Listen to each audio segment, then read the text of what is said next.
Se abren los micrófonos para iniciar la tradición republicana del sonar informativo. Comienza el Jueves de Mayol. 8 de la mañana con 24 minutos y como es tradición cada día jueves, Alberto Mayol nos acompaña acá en el sonar informativo. Alberto, ¿cómo estás? ¿Cómo están? Muy buenos días. Muy bien.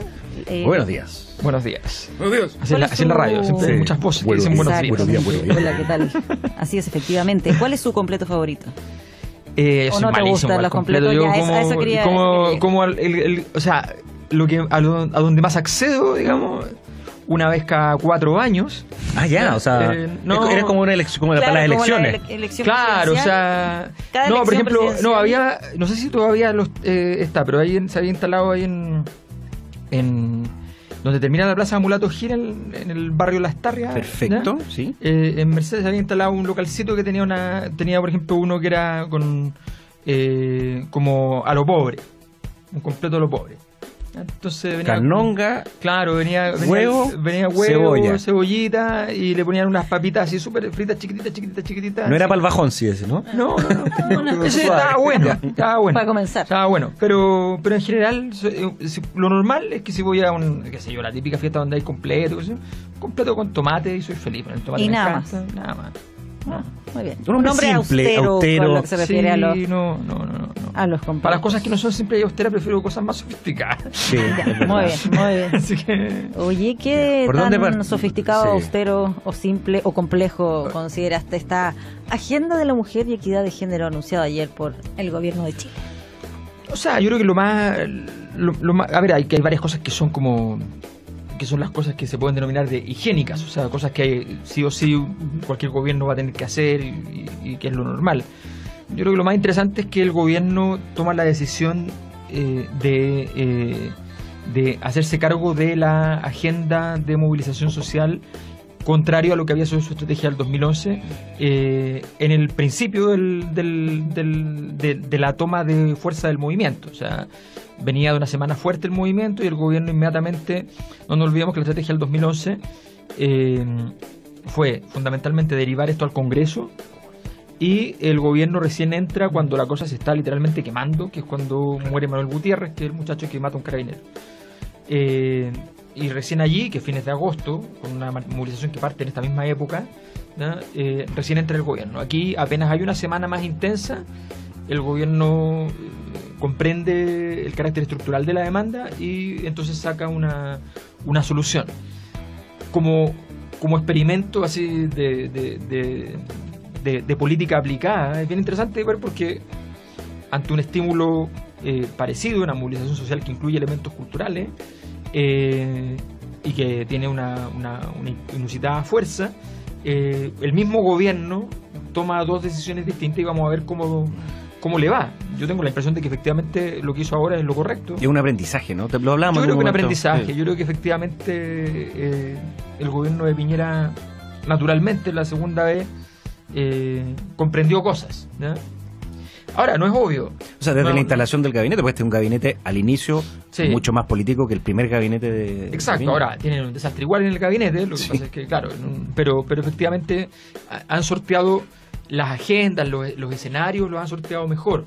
Los personajes, los ministros están debilitados, pero las agendas ellos las han mantenido bastante bien. También tiene que ver con que al frente no hay nada y están en devastación y qué sé yo, pero igual dentro de todos han manejado bastante bien las agendas, y siempre hay alguien que salva la situación. Está la ministra de Cernam, que efectivamente fue capaz de salir al cruce directamente a otro ministro, lo que fue muy bueno porque en el fondo empató el partido a nivel de ministerios y no expuso al gobierno una posición uniforme. Y a veces, claro, a veces eso es bueno, a veces suena como inconsistencia, pero en temas como estos, simplemente tener una división, un conflicto interno, puede significar para la ciudadanía que por lo menos el gobierno está en examen, está en estudio de cuál es su posición. Ya, pero ¿tú crees que fue una buena estrategia del gobierno intentar hacerse cargo del tema que se está manifestando en las tomas, en las manifestaciones? ¿O crees que igual hay un punto que va a seguir generando reclamos, como es lo que pasa con el ministro de Educación, Gerardo Varela? Yo creo que eso tiene más que ver efectivamente con los movilizados. Lo que pasa es que todo movilizado tiene que lograr conquistar el alma de los no movilizados, si no la movilización pierde sentido. y ahí se transforma en una movilización onanista, digamos, que no tiene ningún horizonte, ¿no? Es movilizar por movilizar. Claro. Nada más. Entonces, lo que tiene que hacer la movilización es efectivamente construir un clima. Ese clima se construyó en este movimiento con mucha fuerza,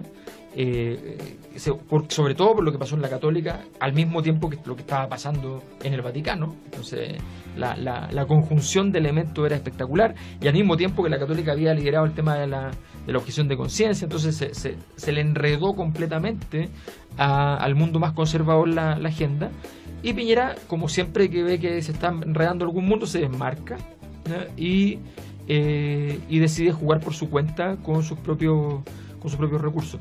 Yo creo que en general esto le va a servir porque los movilizados es muy difícil que logren decir que toda una agenda que tiene que ver con medidas, con políticas públicas, con criterios, con una intervención del sistema de ISAPRE, con una serie de elementos, es muy difícil ir y decir que por una cuestión ritual, ¿no?, tú exiges que se vaya X. Entonces se te vuelve difícil de administrar. Tú tienes que hablar siempre. Lo complejo de un movimiento cultural es que los movimientos culturales quieren cambiar el sentido común, pero para conectar con la ciudadanía tienes que conectar en algún punto con el sentido común. Entonces tienes que conectar y cambiar el sentido común al mismo tiempo. Y eso es muy difícil. Y no es rápido, además. Y no es rápido. Sí, es el tema. Y además no es rápido. Ahora, aquí esto es una agenda mundial, además conducida y liderada por la industria cultural. Por tanto, igual ha sido más rápido de lo normal, porque básicamente no es un movimiento, digámoslo con todas sus letras, no es un movimiento de resistencia, porque en la práctica hay muchos poderes en el mundo que están en contra y hay otros muchos poderes que están a favor. Entonces es un movimiento que es una disputa, que es distinto a un movimiento de resistencia, donde tú estás con 4 tipos, ¿ya?, en la selva tratando de enfrentar un ejército, digamos. ¿Te acuerdas de otro? Porque esto en general es súper rápido todo, en términos de la instalación del tema, en todos los ámbitos. A propósito del cambio cultural, lo hablamos ayer con una abogada especialista en temas de feminismo, justamente, que si bien se tienen que hacer reglamentaciones, leyes, lo que anunció ayer el gobierno, lo que subyace es un cambio cultural que obviamente es más lento. Eso no tiene que ver con reglamentos, con una ley, ni siquiera con la Constitución. ¿Te acuerdas de algún otro movimiento que haya tenido una instalación tan rápida y tan transversal, al menos en los últimos años? Yo al menos no me acuerdo a este nivel, digamos. No, porque no, en general, por ejemplo, lo que pasó el 2011 es un movimiento mucho más de carácter social que cultural, pero tiene un elemento cultural muy importante, que es la impugnación al lucro como concepto genérico, y la aparición inédita en el Chile neoliberal del tema gratuidad. Entonces era un elemento cultural, pero en ese tema cultural yo me acuerdo que nuestras investigaciones que íbamos haciendo al mismo tiempo de la movilización, nos aparecía mucho conflicto dentro de los hogares respecto al tema, mucho conflicto, mucha resistencia de ciertos actores, no políticos, sino que efectivamente de la vida cotidiana frente a la temática. ¿Pero resistencia en qué sentido? ¿A no compartir el concepto del lucro o de los problemas que les significaba esto? Decir, no, eso es imposible, eso es inaceptable, no se puede hacer, qué sé yo, eso no existe. O sea, toda esa imposibilidad de mirar la situación. Aquí lo que ha habido es que hay gente que efectivamente se siente incómoda, ¿no? Pero eso es distinto a no reconocer la existencia del fenómeno, ¿no? O sea, yo creo que aquí no ha habido nadie que se haya al menos en lo oficial hacia afuera, no solo en la vida pública, sino también en la vida privada, nadie va a decir, no, pero es que esto es mentira, no es verdad. O sea, de hecho, un tema de conversación en la casa, en el café. Es evidente que hay una situación de minusvalorización social de la mujer históricamente en una estructura que es de carácter patriarcal. Ahora, yo insisto, yo creo que aquí hay un análisis que hay que hacer que es bien interesante, porque estamos en la disputa contra el patriarcado dentro de la institución que está en crisis, que es el hogar, pero y en la vida cotidiana, en el trabajo, en las empresas, pero en las estructuras de poder a nivel global, el patriarcado no tiene ningún cuestionamiento. O sea, nosotros tenemos los grandes aparatos de dominación son el sistema financiero, que el gran invento del patriarcado en la historia de la humanidad, de la propiedad privada, y su gran herramienta es la violencia. Entonces, el sistema financiero y la guerra son lo que gobierna el mundo. Por tanto, si alguien cree que efectivamente este movimiento destruirá operativamente el patriarcado, eso no es verdad. Lo que sí puede ocurrir, y bienvenido sea, ¿ya?, es que ocurra una igualación a nivel de la vida cotidiana de las personas. Nos puede sonar fantástico, pero mañana nos vamos a dar cuenta de que era muy importante también sacar como herramienta única, legítima y completamente útil a la violencia del escenario, porque si no, con una sociedad desactivada en esa capacidad, como lo estamos, ¿no?, que es la capacidad de respuesta frente a la violencia, bueno, el mundo se vuelve una disputa de perros grandes, más que nunca antes en la historia, que siempre ha sido así, pero más que nunca antes en la historia. Sí. En la historia siempre ganaban los grandes, pero a veces ganaban los chicos.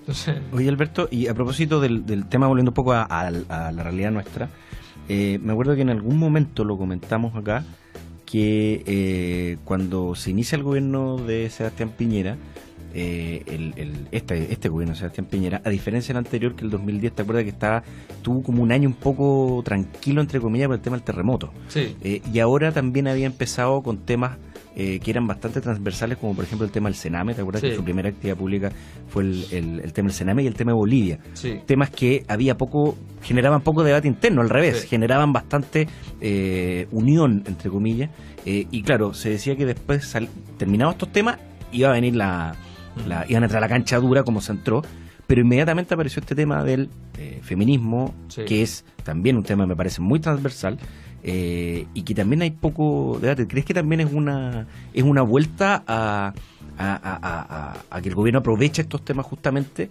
con la rapidez que lo hizo para también dejar de lado temas que evidentemente lo van a complicar y lo van a llevar a una cancha más dura? Piñera se siente muy cómodo en situaciones donde él tiene que usar su osadía. A él no le complica tomar decisiones difíciles. Es como...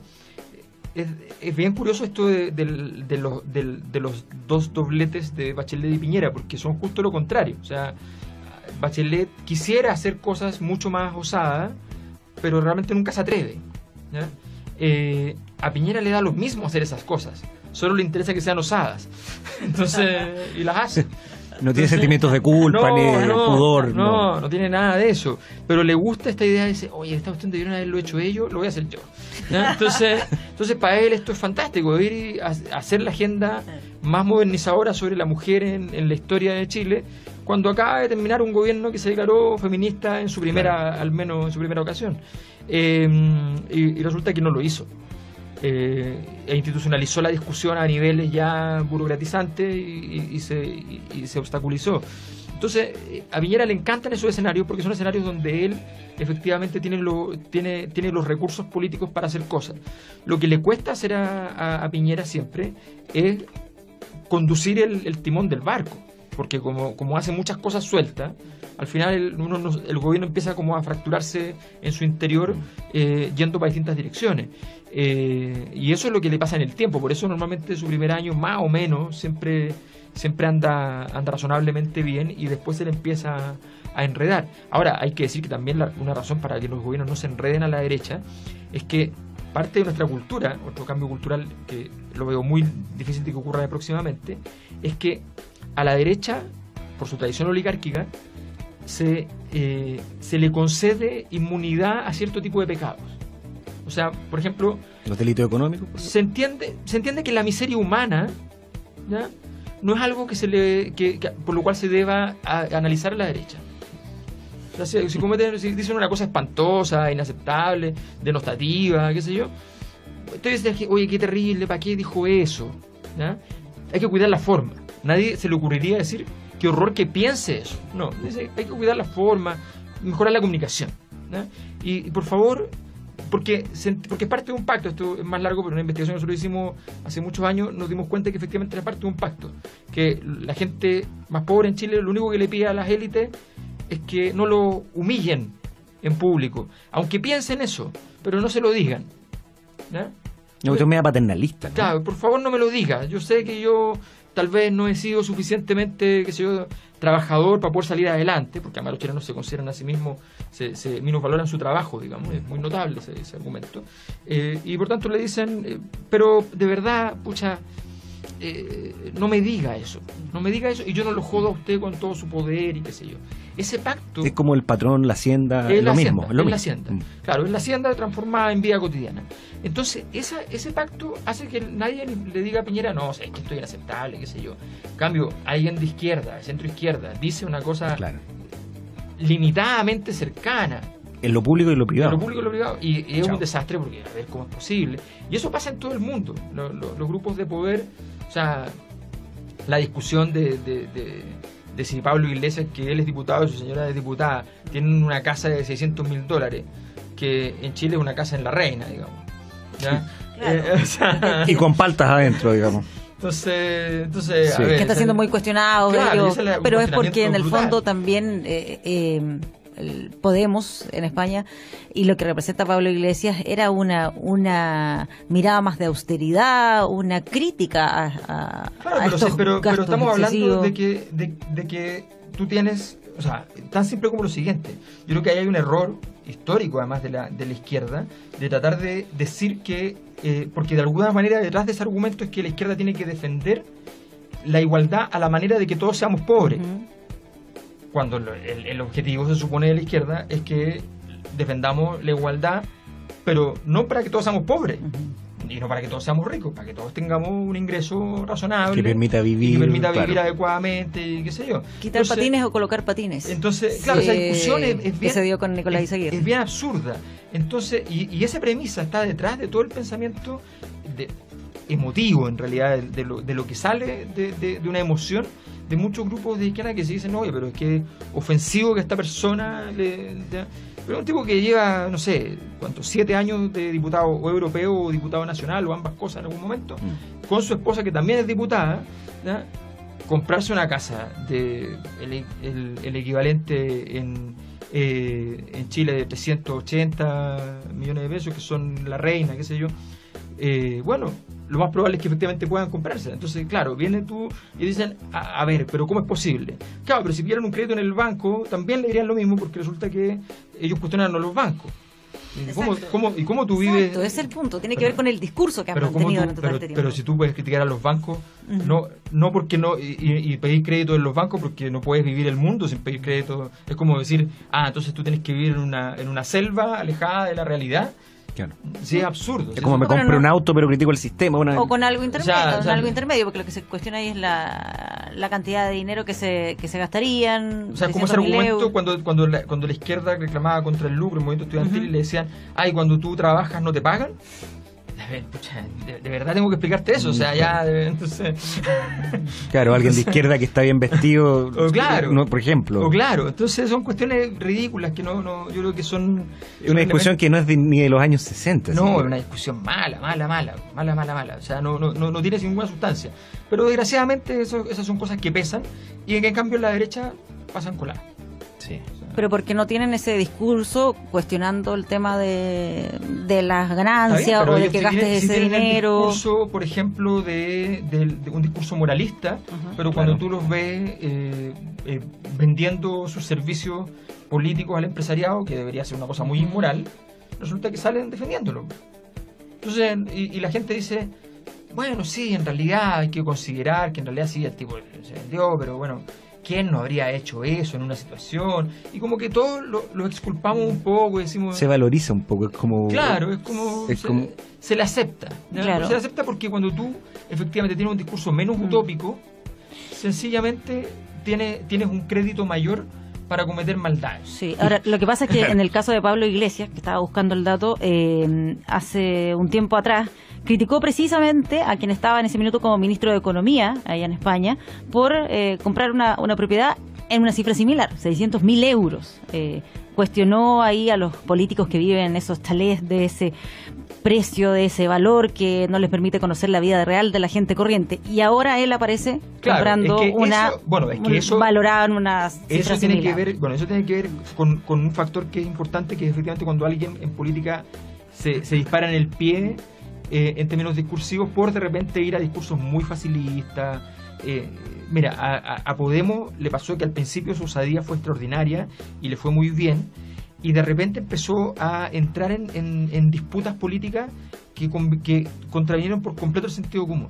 O sea, lo que hizo con Cataluña Podemos era incomprensible, porque era como apoyamos la discusión independentista, pero no apoyamos la independencia, ¿ya? Entonces, cuando la cuestión avanzó mucho, quedaron offside y tuvieron que salir a decir lo contrario, ¿ya? Entonces, o le pasó con la discusión el reconocimiento de la posibilidad del cambio registral de los niños transexuales, ¿ya? Donde ellos así como dieron una libertad absoluta, y los sectores conservadores objetivamente le ganaron la discusión en ese sentido. O la discusión con la elección, donde ellos van y se niegan a hacer ganar al PSOE, y terminan entonces dándole el triunfo a la derecha. Y efectivamente aquí entonces de repente le ha ocurrido a Podemos que en el corazón de su discurso, porque eso nunca fue el corazón de su discurso, pero efectivamente en algún momento de hiperentusiasmo, te vas a meter en un lugar que no tiene nada que ver. Ellos trabajaron muy bien, muy fuertemente el tema de las propiedades desde el punto de vista del fraude financiero que significó la crisis del 2008-2009, con rescates estatales, con pagos, qué sé yo, a los bancos, con utilidades para los bancos en medio de la crisis. Eso lo trabajaron fantástico, y eso ya no... Y eso lo han perdido. Hoy hagamos una pausa musical. Sí, porque nos queda más temas. Sí, nos queda más temas. Son las 8 de la mañana con 45 minutos y aquí en Sonar Informativo escuchamos a... Momento de los deportes en Sonar Informativo con Ignacio Pérez Tuesta. Información deportiva con Ignacio Pérez Tuesta y Alberto Mayor. Ya, oiga, yo dejé, porque anunciamos en el bloque anterior, la Universidad de Chile, que está a punto de nombrar, se supone que hoy se ratificaría a Frank Kudelka como técnico, Frank Darío Kudelka como técnico de la Universidad de Chile, en esta disputa que tuvo varios candidatos, que varios se bajaron. Almeida se bajó Arias, al parecer todo esto de información obviamente no confirmada, y quedaría Kudelka como candidato número 1, y ya prácticamente confirmado el ex técnico de Talleres de Córdoba como técnico de la U. Pero hace unos días, y aquí es donde quiero el análisis especializado de don Alberto Mayol y la experiencia profesional de Alberto Mayol como dirigente de la Universidad de Chile, había aparecido el nombre de Sergio Bernabé Vargas. Sí, como candidato a la banca de la U, que fue gerente técnico en un momento, en la época que tú estuviste también como colaborando con... Sí, era el mandamás deportivo en ese momento, sí. Efectivamente. No, claro, apareció y yo escribí un tuit que yo conozco harta gente del entorno de Sergio Vargas, y obviamente a Sergio, y me llamaron al tiro desesperado porque... Pero en fin. Lo mataste en público, fue un asesinato de imagen. ¿Qué te decían? Es innecesario, ¿para qué? Oye, pero ¿por qué tanta odiosidad por el pobre Sergio y qué sé yo? Entonces, bueno, dije, no, ya hice lo que tenía que hacer, dije, ya no haré más, no se preocupen. Pero contemos por qué, porque tú lo contaste en el tuit, sí, fue debidamente retuiteado en su momento. ¿Cuáles fueron las decisiones? Porque no, claro, hay varias decisiones, pero lo de Capitano, lo de Capitano, que es súper famoso, digamos, que estaba entre Fernando Díaz y Capitano, ¿verdad? Estaba entre Fernando Díaz y Capitano, y la balanza la dejé a Sergio, porque nosotros consideramos que era importante que la decisión la tomara fundamentalmente el gerente. Si bien había una comisión que estaba como a cargo de seleccionar, al final la última palabra tenía que tenerla Sergio. ¿Qué año fue el 2000? 5 6. Sí, Fernando Díaz parece que venía a ser campeón con la Unión. Había estado, claro. Y eso lo llevó como a ser candidato, claro, para la U. Y había presentado un plan de trabajo bien bueno, bien armado, digamos, ¿no? Un plan de trabajo propiamente tal. Y Capitano, bueno, no, o sea, llegó converso. Sí, pero además, qué sé yo, conocía a Waldo Ponza, los demás no tenía idea quién era. Entonces, y está bien, en ese tiempo no había tantos videos, qué sé yo. Pero bueno, la cosa es que se elige pero lo más impresionante fue la contratación de Joel Soto. Sí. ¿Por sobre Lucas Barrios. Sí. O sea, este es un dato notable. Lucas Barrios podría haber llegado a la U. Sí. Lucas Barrios estaba en Cobreloa. Saliendo Cobreloa. El representante lo había ofrecido en un tridente con Fuente y José Luis Díaz. Bueno, los tres pedazos jugadores. Te hacía un pilar para el equipo. Y después nos gastamos la vida en Pato Galás, que también fue una... Pero así nos gastamos la vida, porque era lo que quedaba de presupuesto para el asunto, y de hecho lo que no había, digamos, para... Pero Pato Galás explota después, justo después, el verano de ese... Cuando sale goleador del mundo, ¿te acuerdas? Claro, no, pero la U no hizo ni uno, no se hizo como, no sé, 2 goles, no sé, 3 goles, una cosa así bien ridícula. Así que, no, la verdad es que, bueno, si quiere ser técnico, pues yo no sé cómo es como técnico, pero que no contrate a los jugadores, digamos. Sí. Básicamente. Sí. Así que... Pero igual yo creo que lo interesante en todo caso del caso es que de la U, digamos, es como en el fondo de repente como que los equipos van y dicen que el técnico me traiga un proyecto. Cuando los equipos tienen que tener un proyecto, los clubes, las instituciones tienen que tener un proyecto y traen dentro de ese proyecto a una persona a trabajar en el marco de ese proyecto que a su vez tiene un proyecto dentro del proyecto. ¿Ya? Un metaproyecto. Claro, pero no puede ser esta cuestión ridícula de que en el fondo que llegue alguien que nos ponga el proyecto. A tipos que tienen, no sé, directorios con millones de dólares, que han contratado toda la vida gerentes a los cuales no le piden que organicen todo lo que hay en el mundo, sino que le piden simplemente que hagan su función. Entonces es bien raro el fútbol en ese sentido, es bien ilógico. Y bueno, y yo creo que un poco esa lógica es la que se ha dado en la U en el último tiempo. Bueno, y también en Colo-Colo, si finalmente aquí está lleno de contrataciones de tipo de 35 años súper caros, que después que te dejan un hoyo económico y no lo puedes vender, o sea, naturalmente, por ejemplo. Porque no es una inversión. No es una inversión y no tiene futuro, no le da futuro al seguimiento del equipo y como que simplemente levantáis las banderas de la hinchada. Entonces está lleno de cuestiones de ese tipo. Ahora, vamos a ver qué pasa. Se supone que Kudelka en realidad ya está listo. Aparentemente ya no hay mucho. Es un técnico, él se calificó como, dijo, tengo cosas de Bielsa y Sampaoli. Bueno, porque de hecho él es un técnico, más allá del mejor de la cuña, ¿no? Del titular. Sí. Él es un técnico que en Talleres impresionó bastante bien. Sí. Es un fútbol ofensivo de mucha presión. Sí. Sí, que en eso efectivamente es muy de esa escuela. Ahora, como bien dicen algunos críticos, hubo un momento en que el tipo que se había tomado un café con Bielsa y Sampaoli, digamos, ya era... Nunca había tenido tantos ayudantes un técnico como él. Se pasaron, claro. Entonces yo también una vez pasé por fuera Juan Pinturán. ¿Y tú te sientes cercano a Bielsa? Estuvimos a 10 metros. Yo compraba pizza justo en el lugar donde compraba Bielsa. O sea, te atendió la misma cajera, claro. También eres cercano a Bielsa. Yo soy muy cercano a Bielsa. Sí. Y una, entre comillas, no sé si a ti estaba buscando casa Bielsa en mi barrio. Pudo haber comprado mi casa. Se podría haber tenido un acercamiento inmobiliario con Bielsa, ¿no? Haber firmado el mismo contrato. No sé si te parece a ti que quizás, guardando todas las proporciones del caso, Kudelka vendría a ser como una apuesta parecida a la de Sampaoli en su momento. Sí, un poquito parecido. La diferencia con Sampaoli es que lo que tú conoces mucho mejor cuando habías visto el trabajo que había hecho en O'Higgins, que era realmente espectacular. O sea, uno veía jugar a O'Higgins y era un equipo que se veía muy estructurado, así como muy más allá de los jugadores, estructurado como cuando tú veías un equipo inglés, ponte tú. Veías a O'Higgins y decías, qué sé yo, desbordando por todos los costados. De hecho, revitaliza a Bocellur. Sí, cuando juegan O'Higgins. Claro, bueno, Bocellur en O'Higgins era una cosa extraordinaria, o sea, era un jugador que te da pavor enfrentarlo.